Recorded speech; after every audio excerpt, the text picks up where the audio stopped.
Students देखिए, जब विदेशी हमारे भारत में आए तो समुद्र के रास्ते से आए, कुछ इस तरह के नाव में, और व्यापार करने के उद्देश्य से ही आए थे हमारे भारत में। और कुछ विदेशी जो आए भारत में व्यापार करने तो भारत में ही बस गए और कुछ विदेशी वापस चले गए।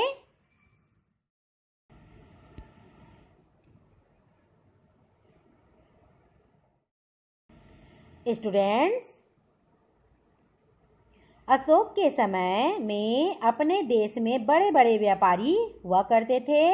उन्हें श्रेष्ठी या सेठी कहा जाता था। और आज के ज़माने में बड़े व्यापारी को क्या बोलते हैं? सेठ कहते हैं। उसी समय से ही सेठ शब्द का उद्भव हुआ। ये लोग दूर दूर तक जाकर वहाँ की चीज़ें खरीद कर लाते थे। उदाहरण के लिए दक्षिण प्रांतों में से वे मोती, सोना, कीमती पत्थर, चंदन, इमारती लकड़ी, जानवरों की खाल आदि लाते थे। और वहाँ वे सुंदर बर्तन, महंगे कपड़े और तांबा आदि भी बेचा करते थे।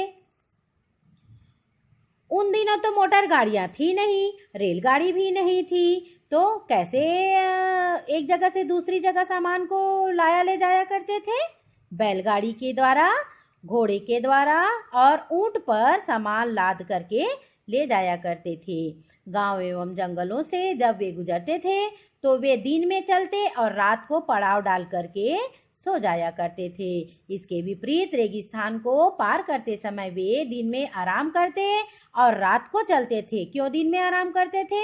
क्योंकि दिन में लू रहता था और रात में रेगिस्तान में ठंडी रहती थी, इसलिए वे रात को चलते थे। रास्ते में उन्हें बाढ़, तूफान, डाकू आदि का भी खतरा बना हुआ करता था। रास्ते में सराय व बौद्ध भिक्षुओं के भी मठ हुआ करते थे जिनमें वे ठहरते थे। इस प्रकार वे किसी शहर के बाजार में जाकर अपना सामान बेचते और वहाँ की सस्ती व अच्छी चीजें खरीद लेते थे। कुछ अन्य व्यापारी जहाजों से समुद्री यात्रा करके एक देश से दूसरे देश जाते थे, जैसे इंडोनेशिया, चीन, अरब, ईरान, अफ्रीका आदि देशों में पहुंचते थे। उन दिनों में भी धनी लोग दूर दराज की चीजें ऊंची कीमतों में खरीदते थे। इस कारण सेठियों को बहुत मुनाफा हुआ करता था। इन पैसों से वे अपने लिए आरामदेह घर बनवाते थे, साथ ही वे देवताओं के लिए मंदिर भी बनवाते थे। वे बौद्ध स्तूपों व मठों को दान भी देते थे। ये देखिए स्टूडेंट्स, राजा अशोक के समय के बाद भी यह व्यापार होता था। उसके बाद विदेशियों से व्यापार और तेजी से बढ़ गया। यूनान व ईरान के राजाओं ने भारत के उत्तर पश्चिम में अपना राज्य बना लिया था। उनके दूत व्यापारी भारत आने लगे और भारतीय व्यापारी भी दूर दूर तक जाने लगे। यूनान, ईरान जाने लगे व्यापार करने के लिए। जब मौर्य वंश का अंत हुआ तो उसकी जगह शुंग वंश के राजा मगध पर शासन करने लगे और दक्षिण में सातवाहन राजवंश आया। इस बीच कई यूनानी राजाओं ने भारत के उत्तर पश्चिमी भाग में अपना राज्य बनाया। उनमें सबसे प्रमुख राजवंश थे, एक था शक वंश और दूसरा था कुषाण। कुषाण वंश का प्रमुख राजा कनिष्क था। इसका राज्य मध्य एशिया के आमू दरिया से लेकर भारत के मथुरा तक फैला हुआ था।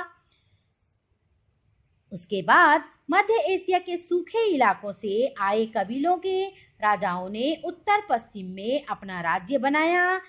उनका राज्य काफी विशाल था। इससे भारत, अफगानिस्तान, ईरान, उज्बेकिस्तान आदि देशों के हिस्से थे। इस कारण भी भारत और उन देशों के बीच व्यापार बढ़ा। भारतीय व्यापारी इन सब देशों में बेरोक टोक आते जाते थे। भिक्षुओं व ब्राह्मणों ने भी यहाँ विदेशों में भी बहुत सारे मठ बनाए थे।